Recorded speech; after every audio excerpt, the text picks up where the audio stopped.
নমস্কার সবাইকে, সুতপার ঘরকন্যায় আপনাদের স্বাগত। তো সেদিন ছিল গুলুর পরীক্ষার শেষ দিন। তো গুলুকে স্কুলে দিয়ে আমি, হিয়ার বাবার এক বন্ধু, আমরা সবাই মিলে চলে এসেছিলাম একটু নবীনদার দোকানে চা খেতে। তো চা খাওয়ার পরে আমরা ফিরে এসেছিলাম বাড়ি।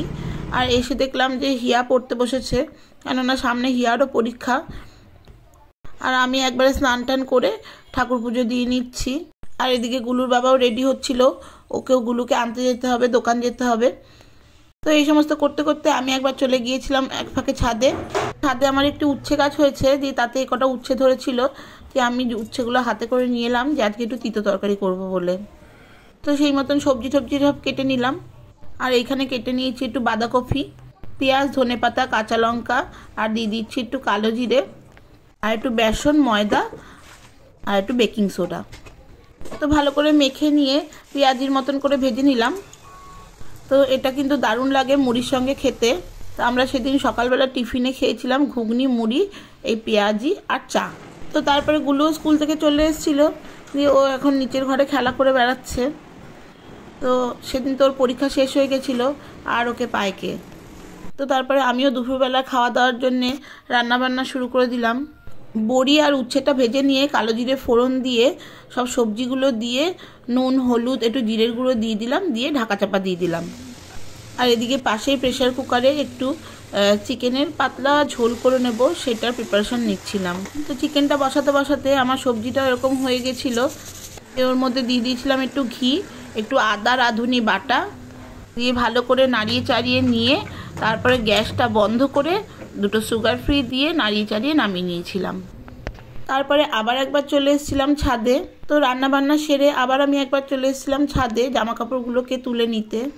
তো তা করতেই নিচের কলিং বেলটা বাজলো, দিয়ে তাকিয়ে দেখলাম যে পার্সেল দিতে এসেছে।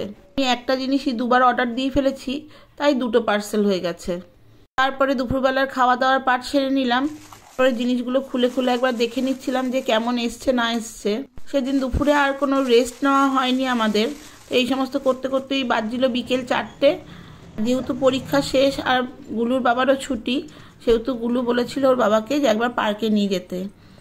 তো সেই মতন ও ওর বাবার সাথে পার্কে চলে গেল।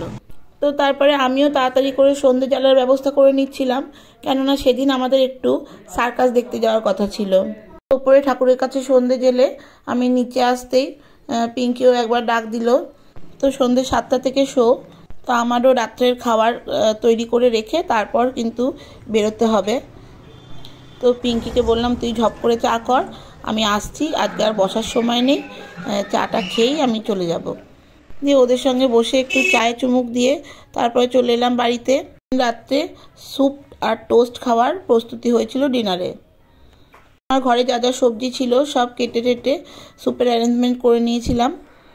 তো অল্প একটু সাদা তেল দিয়ে আর সঙ্গে দিয়ে দিলাম একটু বাটার, তার মধ্যে দিয়ে দিলাম আদা, পেঁয়াজ, রসুন কুচিগুলো, আর একটা গোটা লঙ্কা মাঝখান থেকে কেটে দিয়ে দিলাম। ওগুলো একটু ভাজা হয়ে গেলে পরে মাশরুম আর বেবিকর্ন, বাঁধাকপি আর বাদবাকি যে সবজিগুলো কাটা ছিল সেগুলো দিয়ে একটু নেড়ে চেড়ে চিকেনগুলো দিয়ে দিলাম। তারপরে 1 চামচ মতন সয়া সস আর লবণ দিয়ে ভালো করে নাড়াচাড়া করে ওটাকে জল দিয়ে একটু ফুটতে দিলাম। তার মধ্যে দিয়ে দিয়েছিলাম 1 চামচ টমেটো সস, 1 চামচ চিলি সস, আর 4 পিস পাউরুটি আমি জলে ভিজিয়ে রেখেছিলাম। উপরের ব্রাউন অংশটা ছাড়িয়ে ফেলে দিয়ে পাউরুটিটাকে জল চিপে তুলে এরকমভাবে মিক্সিতে একটা স্মুথ পেস্ট করে নিয়েছিলাম। এদিকে প্রেশার কুকারের ঢাকনা আটকে একটা সিটি দিয়ে সঙ্গে সঙ্গে কিন্তু ঢাকনাটা খুলে নিয়েছিলাম। তারপরে পাউরুটির যে পেস্টটা করেছিলাম সেটা দিয়ে আর মিক্সির বাটিটা ধোয়া জল দিয়ে দিলাম একটু গোলমরিচের গুঁড়ো, একটু বাটার আর একটু ধনেপাতা আর কটা গোটা কাঁচা লঙ্কা। তো তারপরে তাড়াতাড়ি করে রেডি হয়ে চলে এসেছিলাম আমরা সার্কাস দেখতে। তো সার্কাসের এই মেয়েটিকে দেখে হিয়া বলল, মা 90s-এর হিরোইন ফিরে এসেছে। তো এখন কিন্তু আর সার্কাসের কোনো সেরকম আকর্ষণ কিছুই নেই, কেননা সব পশু পাখি সরকার থেকে ব্যান্ড করে দিয়েছে। আর আগের মতন জোকার ঠোকার কিছুই সেরকম নেই। নেহাতি বাচ্চারা বায়না করছিল বলে সার্কাস দেখতে আসা। তো চলুন তাহলে ভিডিওটি আজকে এই পর্যন্তই রইল। ভালো লাগলে একটি লাইক, শেয়ার, সাবস্ক্রাইব করে অবশ্যই আমার পাশে থাকবেন। আর আমার যে সকল বন্ধুরা আমার চ্যানেলটিকে সাবস্ক্রাইব করেছেন তাদেরকে অসংখ্য ধন্যবাদ। আর আমার যে সকল বন্ধুরা আমার ভিডিওটি দেখেন কিন্তু সাবস্ক্রাইব করতে ভুলে গেছেন তাদেরকে সাবস্ক্রাইব করে দেওয়ার অনুরোধ রইল। Thank you.